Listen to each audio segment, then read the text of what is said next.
thank you for allowing us to come in and do this interview today. And I'm going to ask you some of the questions, maybe all of the questions that I've asked you before in writing that biography. One of the things that impressed me very much is what you knew about your family background, going back to as far as you remember. Would you share some of that with us? Well, my family goes back further than I can remember. It actually goes back to Charlemagne days when, you know, people look up the genealogy. They go back to where somebody was a horse thief and they don't never look at it. But one of my grandmother did the research with some other people and found out it went back to Charlemagne days. So that, to bring it up to date, my dad's family lived in Cookeville, Tennessee. They ran a livery stable, and he had a big bunch of sisters, one brother. And almost very quickly after the youngest one was born, my granddad died. In those days, people did not have insurance, so it fell upon my dad to support the family livery stable, which his dad owned at that time. He put all of them through school, and my one uncle, the youngest one, who became a pretty famous doctor, and we were real proud of that. So that's pretty much what he did there. He drove the revenue officer around on the mountains, and it'd take a whole book to tell us the stories that he could tell about doing that. The man was another Jesse James, you might say, on the good side. Tell us about his reputation as a mechanic. He was so self-taught, and he was really what you would classify as a genius. People would come from everywhere, from this state, Kentucky, and other states that had something wrong with a truck or a car that they could not figure out. Then they didn't have all the manuals and stuff that went with it. So this carload of people came over one time. That one of them was with RT Clapp, a very, very good company in Knoxville. Tennessee Coach Company, Greyhound. They had something that they'd been arguing and betting money on as to what was wrong with it. And they said, Mr. Huff said, that's what they call my dad, Huff, said, you settle it. We've got money bet on this. Dad said, open the hood and turn it on, the engine, and he raced the motor a little bit, about twice. And he turned and walked away and brought a coat hanger back and stuck it up in the radiator. Every time he'd push on the gas feed, he'd go, stuck it under the radiator and pulled a piece of cardboard out, and that was what was fluttered. They didn't say one word, no thank you. They jumped in that car and left. They were so embarrassed because they were the top people in this part of the country. But he was all time doing things like that. And call her by name, tell her name. Okay. I wouldn't dare. So her name was Thelma. I never called her that in her whole life. Okay. I never called my mother Minnie either, but okay, we won't use her name. You want to tell about her gathering up stuff for the boys? Mm-hmm. Okay. Okay, and go. My mother, who was a little short lady, she could stand under my arm if I held my arms out. And she was a great cook. And during World War II, she made it a point to send every boy that we had known, brought home with us from school, ball practice, whatever, cookies or cake or something like that. So one boy was in the Marine Corps and it's stationed in California. So she sent him pecan pie. That was his number one favorite. When it reached California, he was shipped to Hawaii. Then when it reached Hawaii, he was shipped to the Philippines, and he got it in the jungles of the Philippines. When he opened it, the mold was from the top of the pie to the top of the box. I said, John, what'd you do? He said, I pulled my bayonet out and raked the mold off and ate every bite of it. I said, did it kill you? He said, it's the best pie I ever had in my life. I said, I ate every bite of it.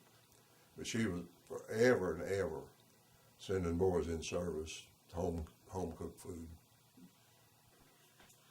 Earl, were you born in Knox County or were you born in Blount County? I was born in Blount County. Okay. Would you like to tell us about when you were born? Well, it was, later on in life, I found out it was a pretty big shock because I was what's considered an ugly baby.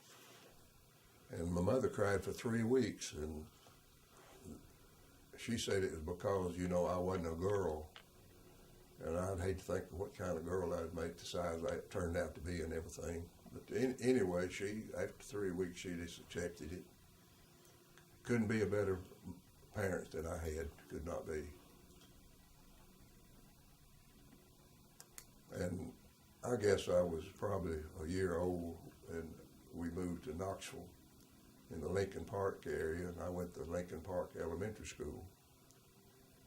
And it was a modern school. It was fairly new in those days. And I stayed there until I started in the 6th grade, and we moved out on Chapman Highway in the country, and it was strictly country then, all gravel roads. And quite a difference. The school, did not have running water, no plumbing, no cafeteria. The outhouses were outhouses because they were away from the school. And I had a man by the name of Mr. Fritz, and I think he paddled us every boy in the school one time each week. So we just didn't care much for him, and we did a lot of things that was not too nice. Set steel traps in trees and catch birds. Would set up a howler. They'd put a skunk on the floor. Firecrackers in the wastebasket. When it went off, you'd have a fire drill because they'd blow the pipe off the old pot-belly stove. Just things like that. So he left. Had a lady by the name of Miss Annalou Sharp. Now this was White Elementary. White Elementary School. Right. And the lady, Annalou Sharp, came in, and I told my buddy, I considered myself the principal, and he was assistant principal, that we would run her off in about 3 weeks. Well, something happened the second week. She put me up in front of the classroom and leaned me over the desk, drew back that paddle, and she followed through like a baseball player would. 15 licks, and she never got a 32nd of an inch off the same spot she hit. I never got but one other whipping. It was in the wintertime, and I heated the chair up, going to be nice when some of the girls came in from out in the snow, didn't have school buses. So I had it lukewarm or hotter. And she sat down in it. Of course, she went into orbit. It burned her leg. My dad, I think, paid the doctor bill. But Miss Sharp took a dim view of that. And that was the only other whipping I ever got. She straightened the school out, and it was truly one of the better elementary schools, and found out later that that's what she did. She was a troubleshooter.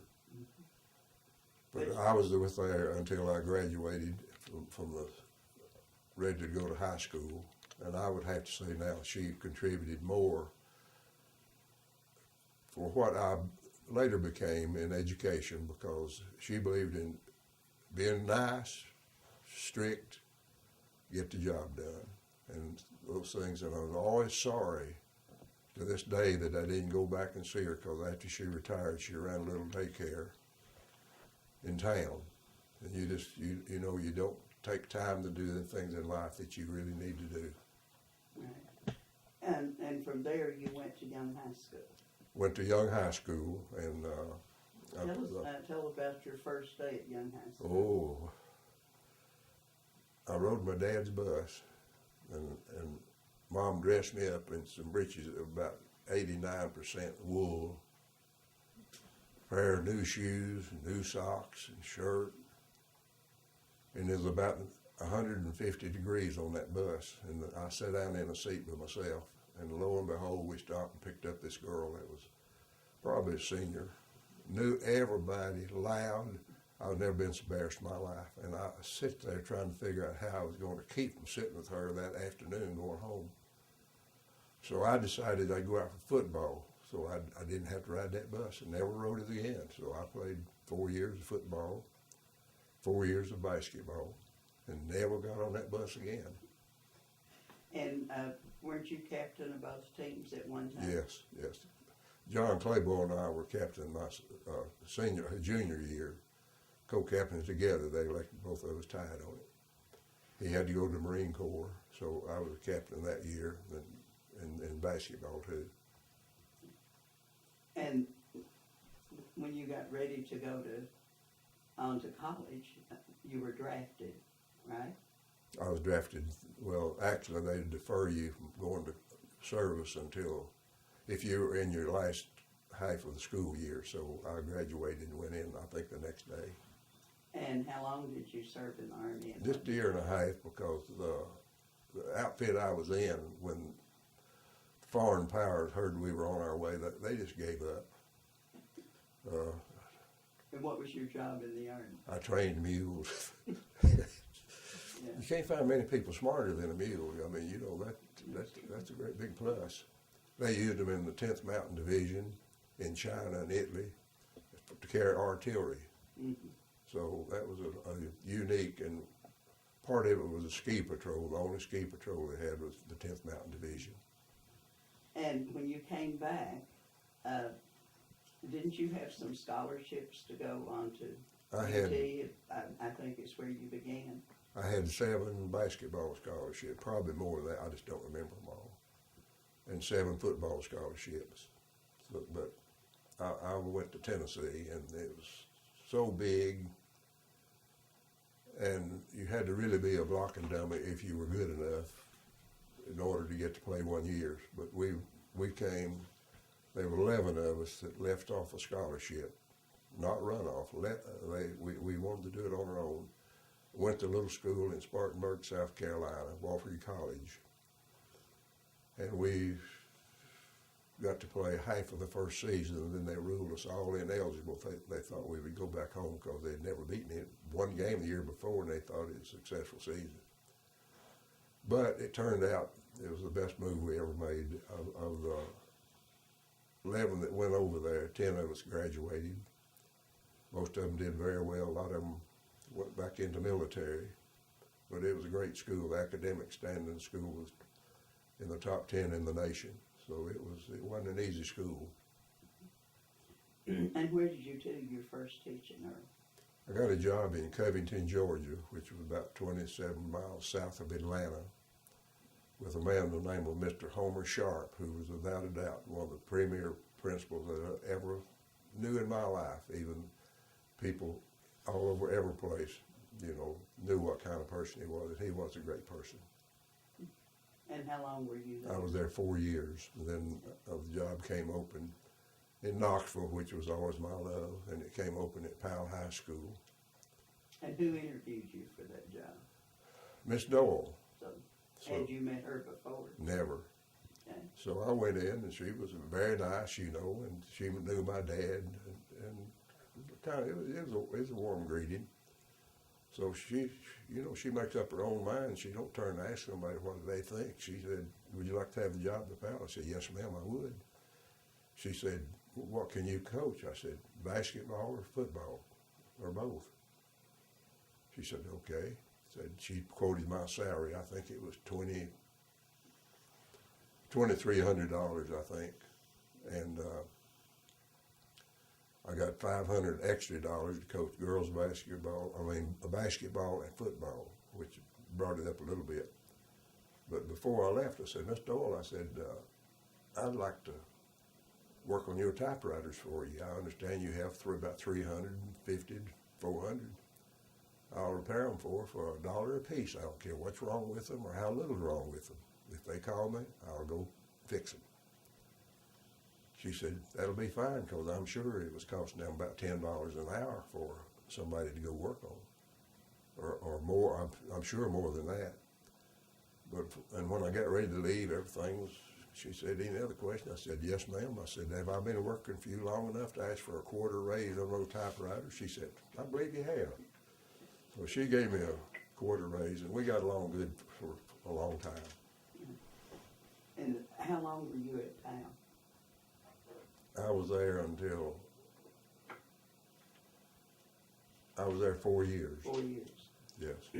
And what did you teach Earl in addition to this? I taught I taught physical education Okay. and health. And you decided to transfer to Central. Dan Boring was going to start drafting classes, and that was my love in college, drafting. So I went over there and set up his drafting program and taught there for 17 years. About the last 5, I guess it was, I was assistant principal in charge of discipline. I think we had about 1,800 students at that time, just Dan and I. But he was a great man to work with. He was a very, very good disciplinarian. He'd support you, and he never one time ever questioned something, a decision that I made in charge of a discipline of a child. And also during that time, you had started a construction business, hadn't you? Well, we went to the bank when I was in Georgia to borrow enough money to build a little house. And they'd take your salary and they'd divide some figure to it. And it came up a room and a half, so all they would loan us money for. So we got a hammer and a saw and a pick and a shovel, and we built our first house down there.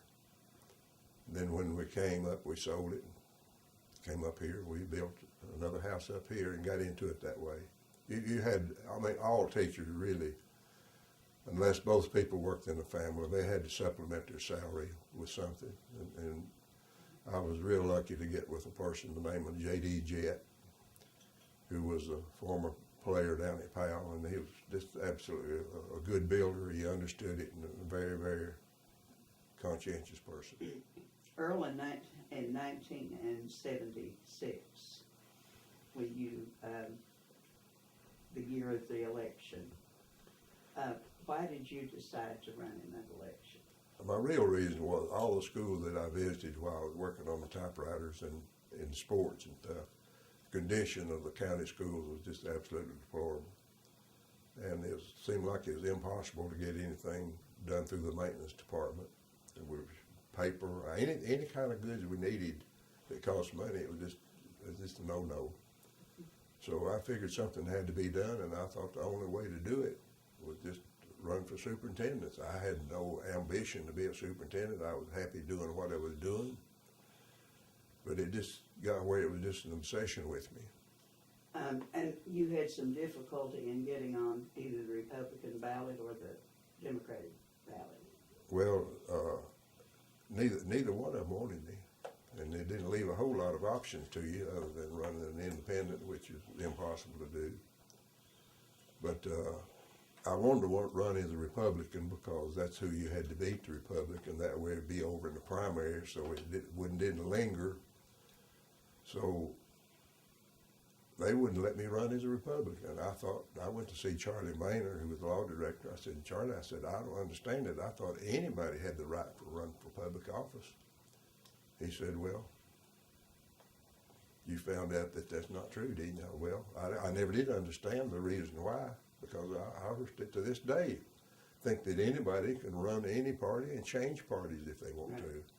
And you were also challenged about your certification. I had my certification, master's degree in administration, superintendent's endorsement, and that's all it took. That's what everybody in the state had that was a superintendent. Well, I got into it, so it came up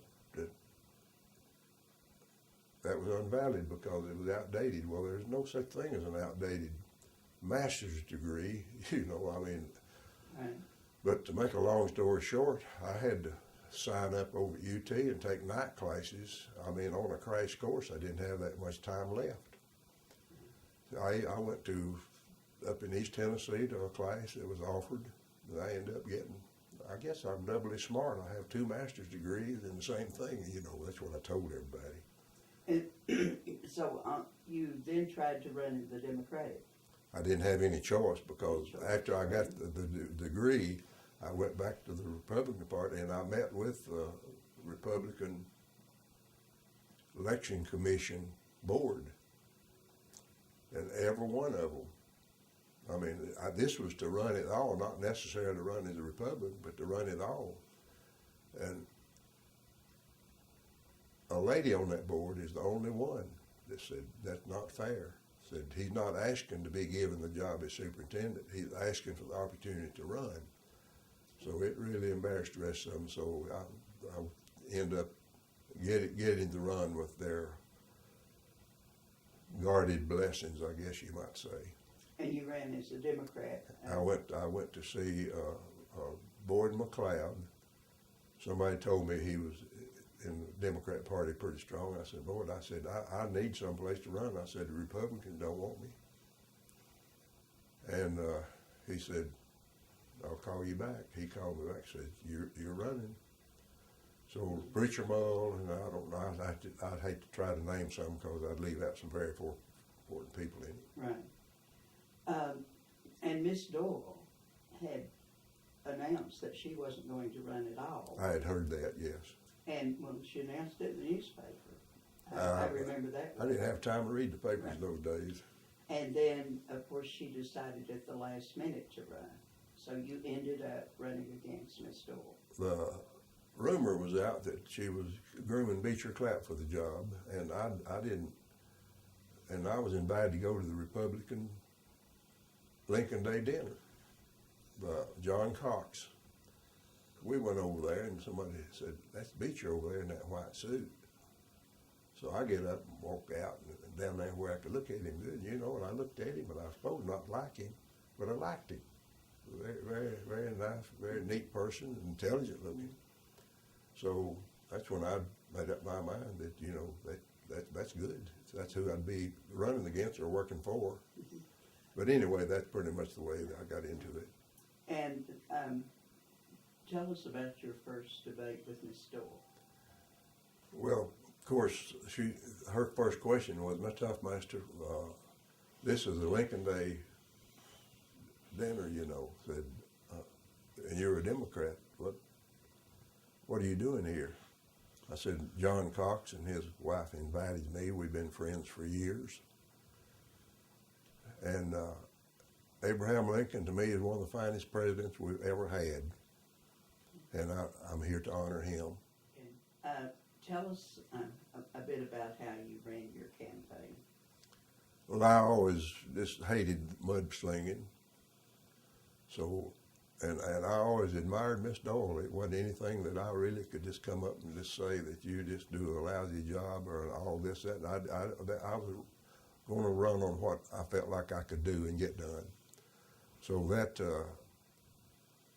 really diffused her when I said that. And our whole campaign, we never, just one time that some of the powers to be said, you're going to have to get rough. They're getting rough. You're going to have to get rough. I said, no, I won't do it because she's a lady. You never get in a fight with a lady and try to not be nice. I said, I wasn't brought up that way.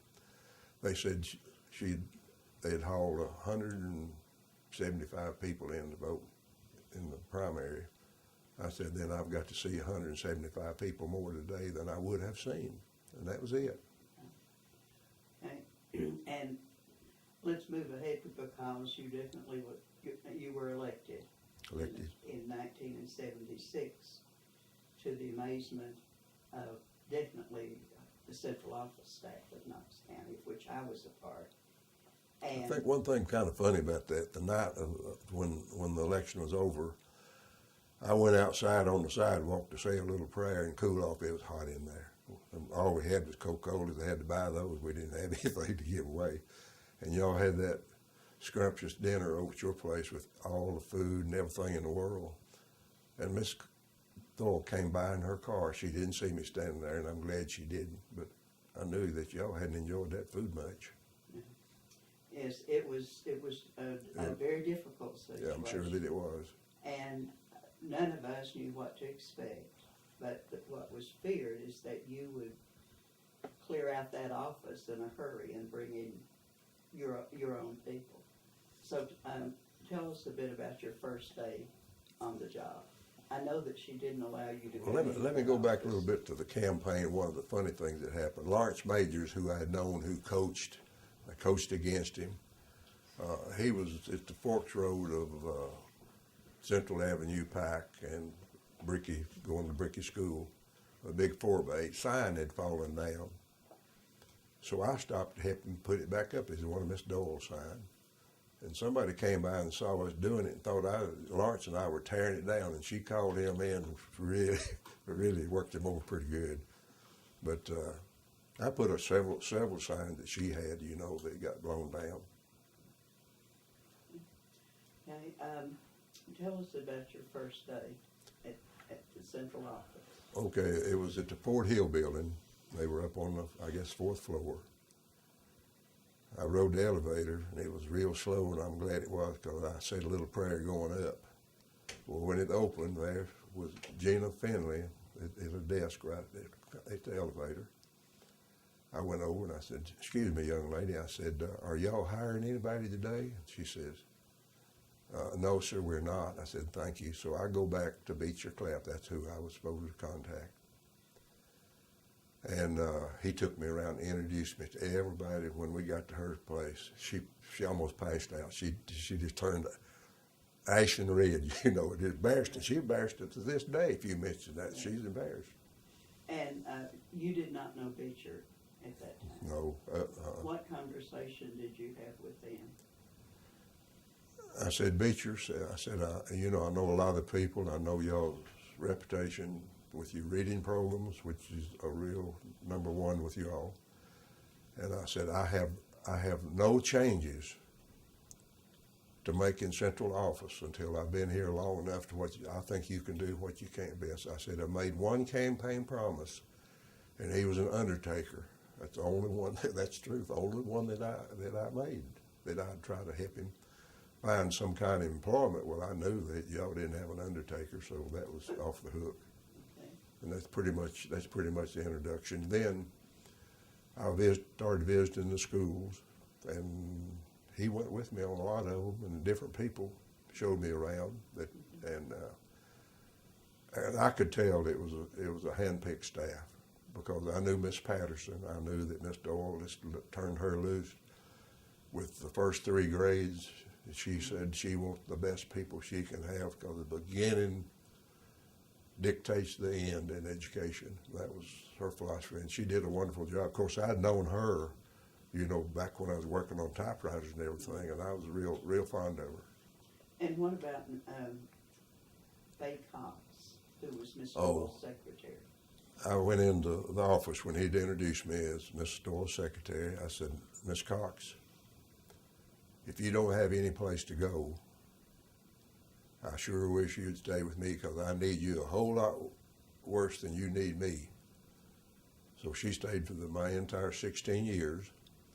And I made another person in there. I don't know whether it's temporary or what, but anyway, we needed another person, and ordinarily I would pick it. But I said, Miss Doyle, Miss Cox, you pick who you can work with best.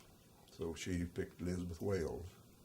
So she stayed, I guess, almost 16 years. She was there when I left even. She started about a month or 2 after I first came in.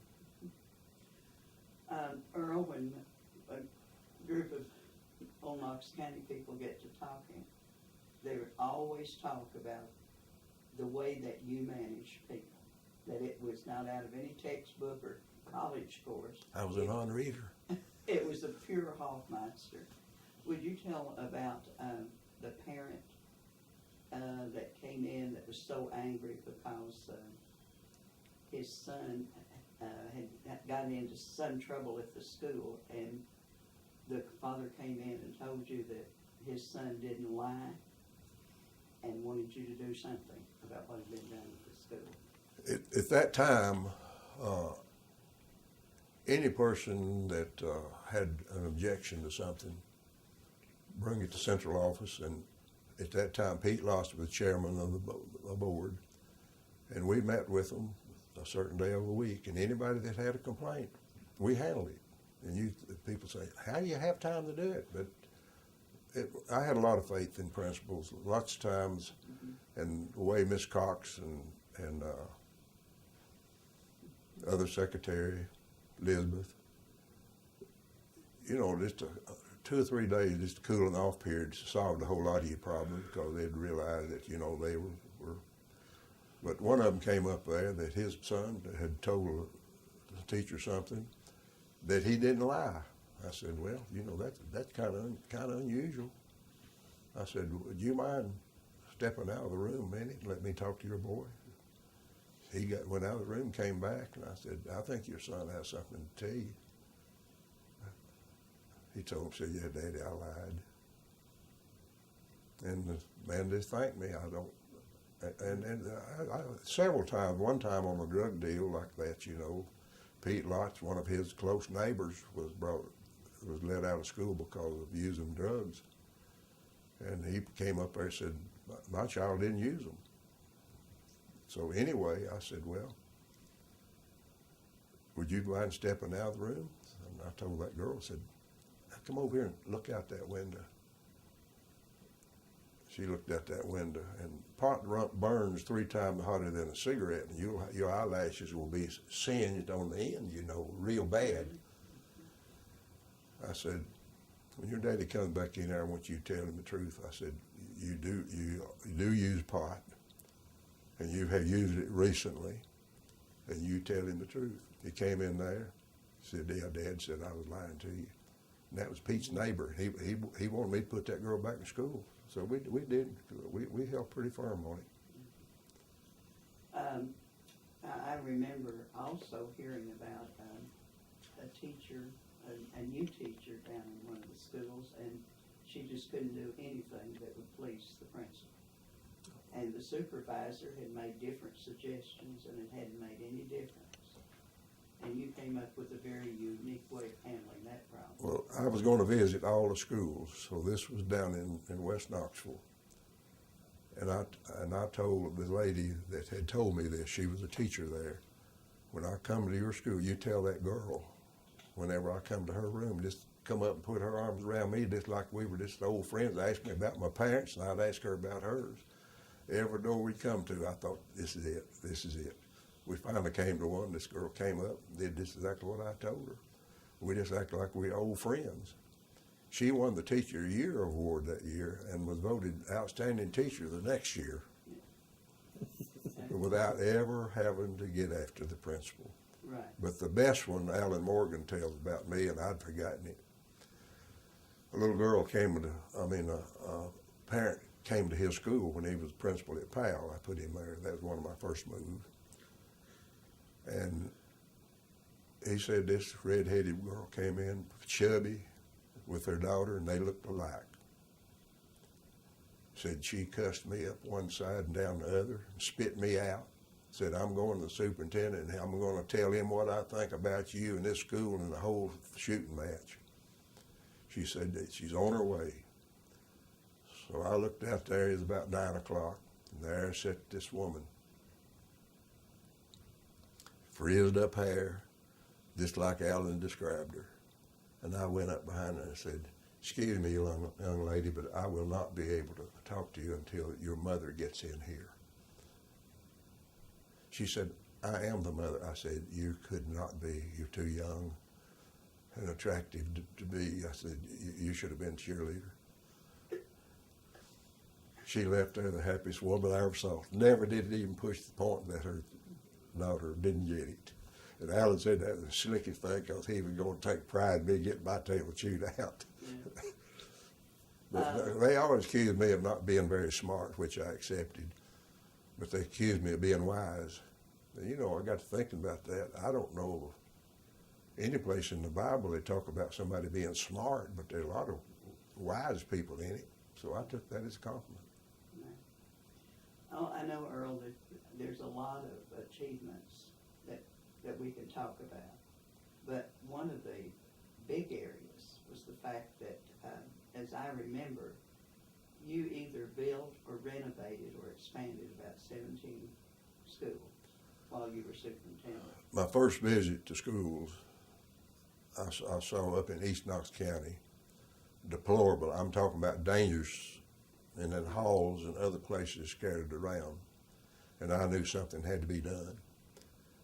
And in West Knoxville, they had open classrooms, and open classroom is supposed to be divided by space. Well, they were all crowded, so that space gave in to be, you could be right next door to a class that was teaching science, and others would be teaching biology or mathematics. So that wasn't working. And they had already quit it in Florida and California, but they had done it here because it was cheaper to build, they could satisfy the people.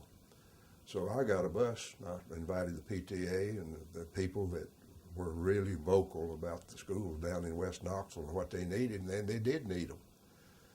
So we went to East Knox County. I went to Mascot, Skagston, and John Sevier. I walked in one, and I called maintenance and said, bring every jack and post you've got there. This building's fixing to fall, and they did.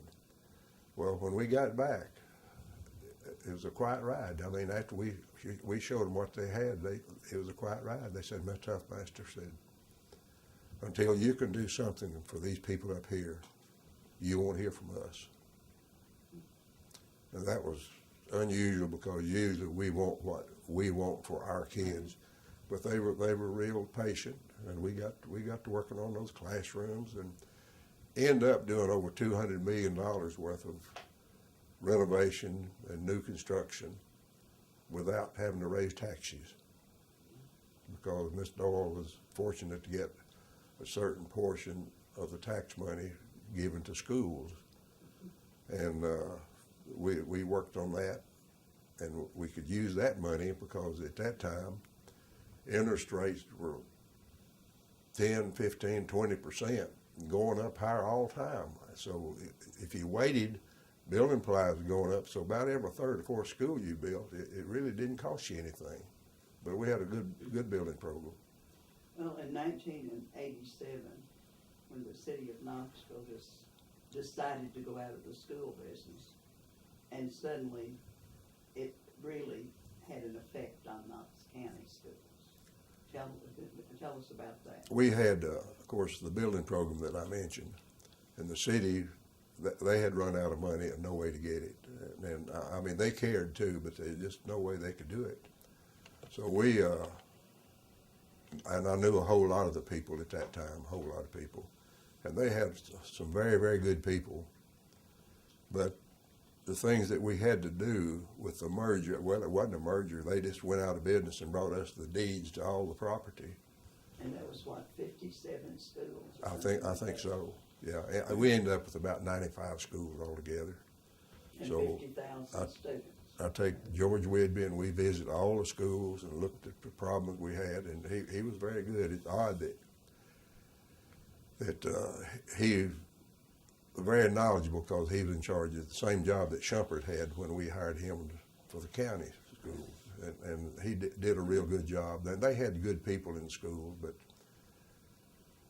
they had a different philosophy. They had a strong, I guess a strong union, you might say. Their salaries were higher. Their secretaries all made more money. Everybody they had made money. And they had a great pension fund.